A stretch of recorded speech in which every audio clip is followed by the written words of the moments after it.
जिनका परम पावन चरित जल निधि समान अपार है। जिनके गुणों के कथन में गणधर न पावे पार है। बस वीतराग विज्ञान ही जिनके कथन का सार है। उन सर्वदर्शी सन्मति को वंदना शत बार है। उन सर्वदर्शी सन्मति को वंदना शत बार है।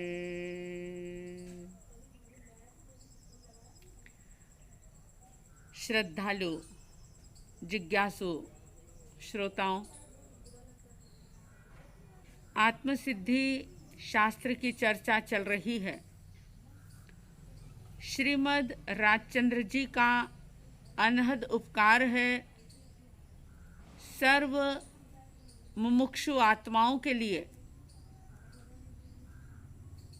कि जिन्होंने इतने सहज और सरल तरीके से मोक्ष मार्ग को आत्मार्थियों के सामने प्रस्तुत कर दिया। 113 गाथाएं संपन्न हुई थी। 113वीं गाथा के अंदर सुना था आपने कि केवल ज्ञान सिर्फ और सिर्फ निज का अनुभव है। सिर्फ और सिर्फ निज स्वभाव के अनुभव में रहना, स्वभाव में ही रमे रहना, ज्ञान की अखंड धारा स्व की ओर उन्मुख होती हुई बहते रहना, ज्ञान परान्मुख नहीं लेकिन उस ज्ञान की अखंड धारा में डुबकियां लगाते रहना। झलकने को तो सारी दुनिया की चीजें एक एक समय की एक एक अवस्थाएं सब कुछ केवल ज्ञानियों के ज्ञान में झलकती है।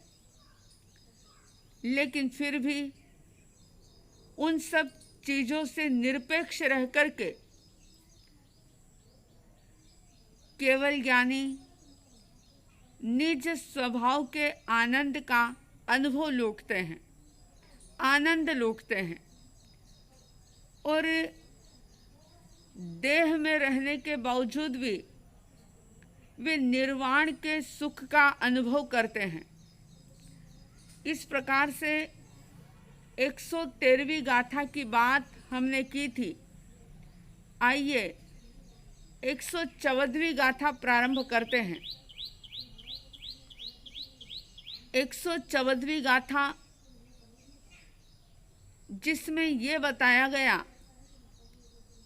कि जहाँ ज्ञान है, जहाँ स्वभाव है वहाँ ज्ञान है, जहाँ विभाव है वहाँ अज्ञान है, जहाँ अज्ञान है वहाँ विभाव है और जहाँ ज्ञान है वहाँ स्वभाव है, जहाँ स्वभाव है वहाँ ज्ञान है। निज को जानना, आत्मा को जानना, स्व को जानना,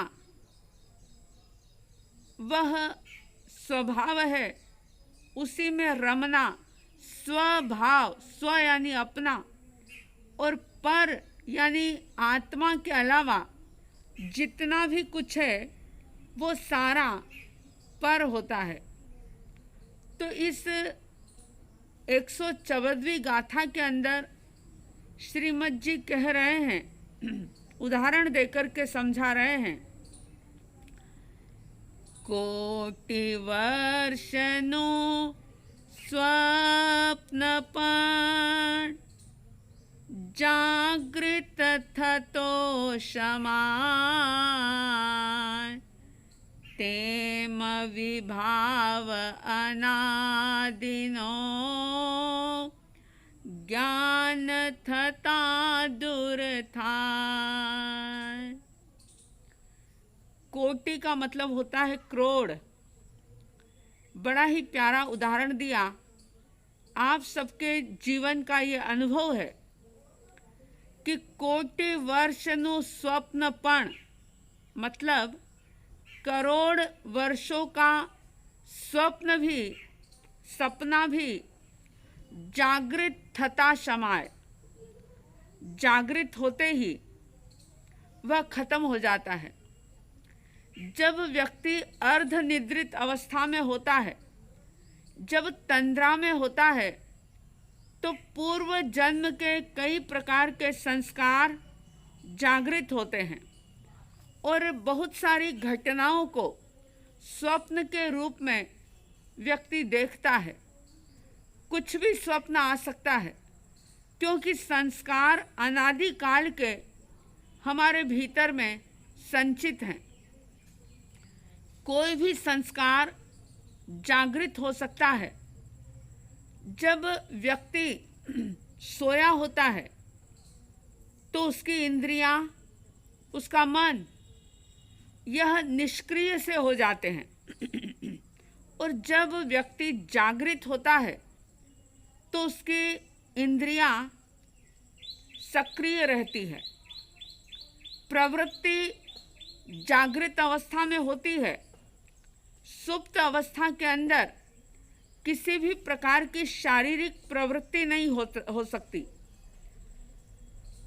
जब कोई व्यक्ति नींद में स्वप्न देखता है, समझ लीजिए किसी को बहुत ज़्यादा सोने की आदत है और वो बहुत लंबे समय तक सो रहा है और स्वप्न भी बहुत लंबा चल रहा है। अब यूँ समझो कि 2 या 3 या 4 घंटे से सपना चल रहा है, बहुत लंबा सपना चल रहा है, तो उस सपने को टूटने में 2 या 3 या 4 घंटे नहीं लगते। बस जैसे ही आँख खुली, जागृति आई, जैसे ही जागरण हुआ कि सपना अपने आप खत्म हो जाता है, टूट जाता है। ज्ञानी कह रहे हैं कि कोटि वर्षनो स्वप्नपण जागृत थता समाय, जागृत होते ही वह सपना खत्म हो जाता है, टूट जाता है। किसी भिखारी ने या कोई सामान्य व्यक्ति ने सपना देखा कि मैं प्राइम मिनिस्टर बन गया या मैं स्वर्ग का इंद्र बन गया, सपना देख रहा है, और जो भी इंद्र की सुविधाएं होती है, जो भी प्राइम मिनिस्टर की सुविधाएं होती है, उन सारी सुविधाओं को वो सपने में भोग रहा है। मन उसका बड़ा प्रसन्न है कि वाह, मैं तो एक साधारण इंसान था, लेकिन किस्मत जागी, भाग्य का सितारा बुलंद हुआ और मैं प्राइम मिनिस्टर बन गया या मैं स्वर्ग का इंद्र बन गया। वह उस सपने में ही सभी प्रकार के सुखों को भोग रहा है, हर्षित हो रहा है, बहुत प्रफुल्लित हो रहा है, लेकिन अचानक किसी ने आवाज़ लगाई, अचानक अलार्म बजा या बेल बजी और एकदम से नींद खुली। जैसे ही नींद खुली, जागृति आई कि वो सपना टूट गया। वो देखता है कि मैं तो वही एक साधारण सा इंसान हूँ, मैं तो सपना देख रहा था और सपना कभी अपना नहीं होता। ज्ञानी कह रहे हैं कि तेम विभाव अनादिनो, तेम यानी उसी प्रकार से जो अनादि काल का विभाव है, जो ये जीवात्मा अनादि काल से विभाव में परिभ्रमण कर रही है, पर को अपना मान रही है, शरीर को इंद्रियों को अपना मान रही है, इस शरीर के दिए गए नाम को ही अपना नाम मान रही है, इस जीवन में मिले हुए परिवार को, पुत्र पत्नी आदि को ही अपना मान रही है। ये सारा विभाव है और ये विभाव आज का नहीं, ये अनादि काल से चला आ रहा है। हर जन्म में ये सारे संयोग बदलते हैं, लेकिन विभाव में भटकने का वैसा ही सब कुछ चक्र चलता रहता है।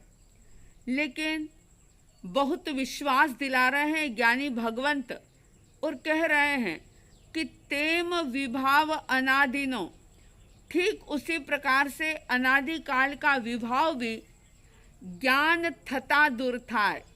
जैसे ही ज्ञान हुआ कि वो अनादि काल का विभाव दूर हो जाता है, वह हट जाता है।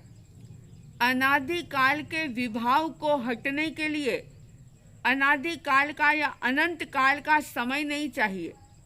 बस जैसे ज्ञान हुआ, बोध हुआ, स्व की जागृति आई कि विभाव हट गया। जैसे आँख खुली, सपना टूटा, इसी प्रकार से ज्ञान हुआ, सच्चाई सामने आई और ज्ञान होते ही विभाव दूर हुआ, स्वभाव के अंदर स्थिरीकरण हुआ। जैसे सोते हुए सपना देखने वाले लोग ये समझते हैं कि सपना कभी अपना नहीं होता, सपना तो एक भ्रम है, सपना तो सिर्फ जब तक तंद्रा है, निद्रा है, तब तक ही रहता है। नींद खुलते ही, आँख खुलते ही सपना टूट जाता है। यही बात ज्ञानीजन कहते हैं कि हे जीवात्मा, जो तू ये खुली आँखों से देख रहा है, जो पर पदार्थों को, पर वस्तुओं को, पुद्गलों को, अन्य चीज़ों को तू देख करके उस पर मेरे पने की, अपने पने की जो मोहर लगा रहा है, ये तेरा बहुत बड़ा अज्ञान है। वो चीज़ें, वो पर वस्तुएं, वो पर द्रव्य कभी भी तुम्हारा था नहीं, है नहीं और होगा नहीं। और जैन दर्शन का मूल सार ये है कि एक द्रव्य दूसरे द्रव्य का कर्ता धर्ता हो नहीं सकता। कभी भी पुद्गल द्रव्य आत्म द्रव्य का कुछ नहीं कर सकता और आत्म द्रव्य पुद्गल द्रव्य का कुछ नहीं कर सकता। इस सृष्टि के अंदर प्रत्येक वस्तु, प्रत्येक पुद्गल अपने अपने ही कारण से परिणमित हो रहे हैं। ये किसी के लिए निमित्त बन सकते हैं, कोई इनके लिए निमित्त बन सकता है, लेकिन कोई किसी का कुछ कर नहीं सकता। यहाँ तक कि तीर्थंकर ज्ञानी भी जब देशना देते हैं तो वे देशना तो सबको एक जैसी देते हैं, लेकिन जो व्यक्ति जिस प्रकार से उसे समझता है वो उसी प्रकार से समझ लेता है। जैसे एक क्लास के अंदर 25 स्टूडेंट हैं, टीचर सबको एक जैसा ही पढ़ा रहे हैं, लेकिन उन 25 में से कोई बच्चा मेरिट में आ जाता है, कोई फर्स्ट क्लास फर्स्ट आ जाता है, तो कोई पासिंग मार्क से पास होता है, तो कोई फेल भी हो जाता है। अब सिलेबस एक ही है, सब्जेक्ट एक ही है, पढ़ाने का तरीका भी एक जैसा है, एक जैसा ज्ञान टीचर ने सबको दिया है। अब अगर टीचर ये सोचे कि देखो मैंने पढ़ाया इसलिए ये मेरिट लिस्ट में आ गया, तो ये टीचर की अज्ञानता होगी। लेकिन अहंकार, अज्ञान यही करता है कि अगर कुछ अच्छा किया तो उसका श्रेय व्यक्ति स्वयं लेता है, और अगर बुरा कुछ हुआ तो उसका श्रेय यानी उसका दोष दूसरों पर थोपता है।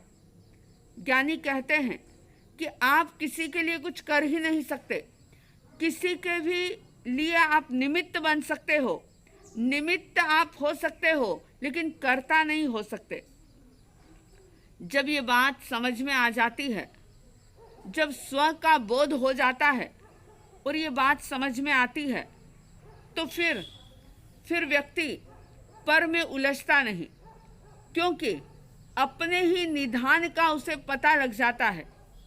फिर वह चाहे किसी भी अवस्था में रहे, लेकिन वह इस संपूर्ण जगत को, इन खुली आंखों से दिखने वाले इन दृश्यों को वह एक प्रकार का सपना मानता है। बस अंतर इतना ही है कि सोते हुए जो सपने देखे जाते हैं वो सपने आँख खुलते ही टूट जाते हैं, और जो ये खुली आँखों से आप और हम देख रहे हैं ये भी सारा सपना है। बस अंतर इतना है कि ये सारा सपना आँख बंद होते ही खत्म हो जाता है, टूट जाता है। इसलिए ज्ञानी कह रहे हैं कि निराश और हताश होने की आवश्यकता नहीं। जैसे करोड़ों वर्षों का सपना भी अगर है तो बस जागृत होने की देर है, जागृत होते ही वो सपना खत्म हो जाता है, टूट जाता है, छूट जाता है। ठीक इसी प्रकार से विभाव, अज्ञान, मिथ्यात्व चाहे अनादि काल का हो, लेकिन बस ज्ञान हुआ, बोध हुआ कि वो अनादि काल का मिथ्यात्व क्षण मात्र के अंदर खत्म हो जाता है। ज्ञान होने की आवश्यकता है। ज्ञान किसका करें? कितनी किताबें पढ़ें, कितने शास्त्र पढ़ें, कितने बड़े बड़े ग्रंथ पढ़ें, टीकाएं पढ़ें, भाष्य पढ़ें, क्या पढ़ें? कैसे ज्ञान होगा? ज्ञानी कहते हैं बस एक आत्मा को जान लो, एक आत्म स्वरूप को पहचान लो, आत्मिक गुणों को जान लो। एक को जान लिया सबको जान लोगे, एक को जीत लिया सबको जीत लोगे। 114वीं गाथा बड़ी ही प्यारी गाथा, बहुत बड़ा संदेश दे रही है कि चाहे पंचम आरे में डायरेक्ट मोक्ष की प्राप्ति ना भी होती हो तो भी ज्ञान प्राप्त करने का, ज्ञान प्रकट करने का पुरुषार्थ छोड़ो मत। बस सतत पुरुषार्थ करते रहो। आत्म चेतना को जगाने के लिए आत्मा को जानने के लिए लगातार चिंतन करते रहो, और जैसे जैसे चिंतन बढ़ेगा, सत्संग बढ़ेगा, श्रवण बढ़ेगा, वैसे वैसे ज्ञान होता चला जाएगा कि मैं पुद्गल नहीं हूँ, क्योंकि अनादिकाल से जीव ने अपने आप को पुद्गलमय बना लिया। अपनी पहचान जड़ पदार्थों से करता है इंसान। परिचय भी देना हो तो अपनी कोठी, बंगला, अपनी फैक्ट्री, अपने कारखाने से अपना परिचय करवाता है कि मैं अमुक अमुक कारखाने का, अमुक फैक्ट्रियों का मैं मालिक हूँ, मैं इतनी बड़ी मेरे पास प्रॉपर्टी है, मैं ये हूँ, मैं वो हूँ। लेकिन ज्ञानी कहते हैं ये सारा तो टेम्पररी है, इससे तुम्हारी पहचान नहीं है। ये टेम्पररी के बीच में आप हो, लेकिन आप स्वयं परमानेंट हो। आप जानने और देखने वाले हो। ये सारे दृश्य हैं, आप दृष्टा हो। दृश्य बदलते हैं, दृष्टा हमेशा रहता है। इसलिए कहा कोटि वर्षनु स्वप्नपण जागृत थता शमान तेम विभाव अनादिनो ज्ञान थता दूर था। बस ज्ञान के नेत्र खोलने की आवश्यकता है। जब आत्मा की प्रतीति होगी, आत्मा पर श्रद्धा होगी, आत्मा अनुभव में आने लग जाएगा, और फिर आत्मा के अनंत अनंत गुण जब उनके प्रति भीतर में एक अहोभाव जागेगा, उनमें ठहरने का, लीन होने का पराक्रम जागेगा, तो फिर ज्ञान दशा प्रकट होगी। और जैसे ही ज्ञान दशा प्रकट हुई कि विभाव दशा अपने आप दूर हो जाएगी, खत्म हो जाएगी। सूर्य उदित हुआ कि अंधेरा खत्म हुआ। ऐसे ही आँख खुली कि सपना टूटा। ठीक उसी प्रकार से स्वभाव दशा, ज्ञान दशा प्रकट हुई और विभाव दशा अपने आप खत्म हो जाती है। आप में, हम में, सब में ज्ञान दशा प्रकट हो। हमारा ज्ञान, आपका ज्ञान, सबका ज्ञान निरंतर निरंतर प्रवर्धमान होता रहे।